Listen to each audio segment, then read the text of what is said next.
thank USG De Carlo and Director General Grossi. Madam President, Israel has acted to prevent its destruction, and the world now stands at a crossroad between denial and clarity. This is not only a defining moment for Israel, it is a defining moment for the global security order and for the credibility of the international system. As we speak, hundreds of ballistic missiles with conventional payloads are striking Israel's cities, neighborhoods, communities. They are striking population centers, not military bases, not Air Force bases, cities. Dozens are injured, 2 of them in a critical condition, and we are still following the news. Now take a moment and imagine if today that radical regime had nuclear warheads for those missiles.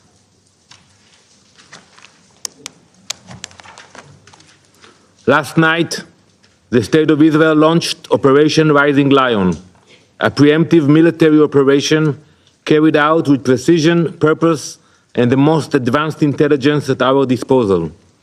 The mission was very clear: dismantle Iran's nuclear program, eliminate the architects of its terror and aggression, and neutralize the regime's ability to follow through on its repeated public promise to destroy the State of Israel.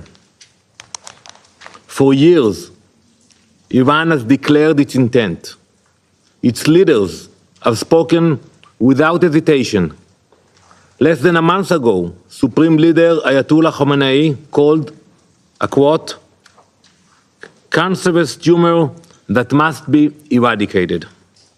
IRGC commanders have vowed to, quote, open the gates of hell on Israel.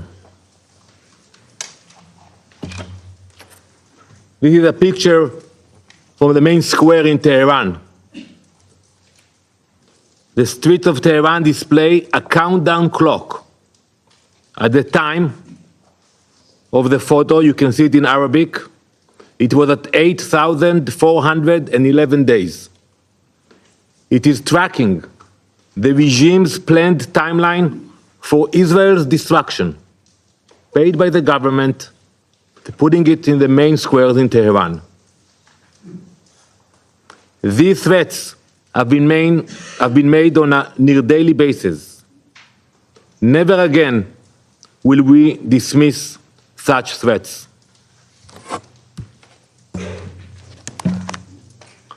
For too long, the world convinced itself that these were just words, that genocidal slogans and threats to erase us could be ignored or rationalized. But Israel has never had that luxury. We know our enemies. We know their ideology.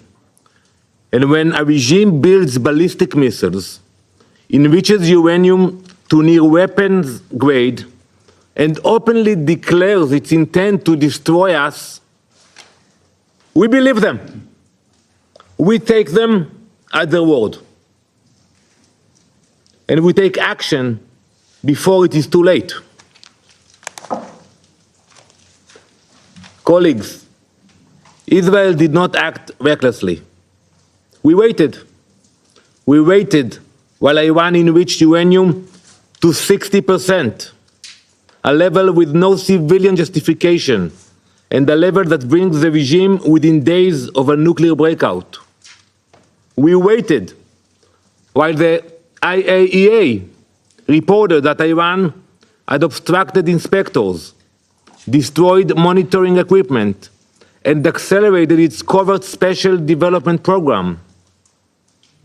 We waited while Iran developed trigger mechanisms, detonation systems, and plans for warheads. We waited while its leadership actively recruited more nuclear scientists. We waited while Iran constructed a ballistic missile industry so large and sophisticated, and we can expose it now, that it was intended to challenge even the US and Russia in ballistic missile capabilities. They cannot deny it. We waited for diplomacy to work. We gave the international community time. We watched negotiations stretched on as Iran made forced concessions or refused the most fundamental conditions. All the while, Iran continued to build toward the unthinkable. Last night, the wait ended.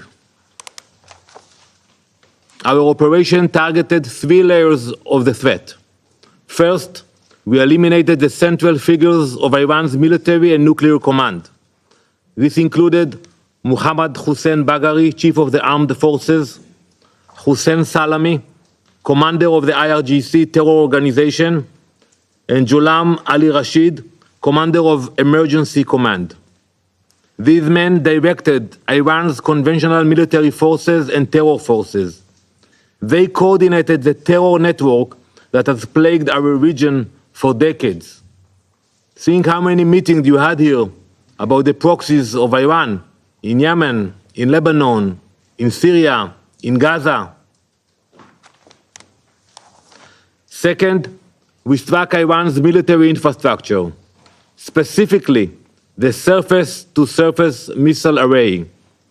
Israeli Air Force fighter jets, guided by precise intelligence, completed a series of strikes against the Iranian regime's missile capabilities. Dozens of launchers, missile storage facilities, and additional military sites were destroyed. Late last year, Iran launched wave after wave of ballistic missiles at our cities. They deliberately targeted civilians. The destruction of these missile systems is a moral imperative.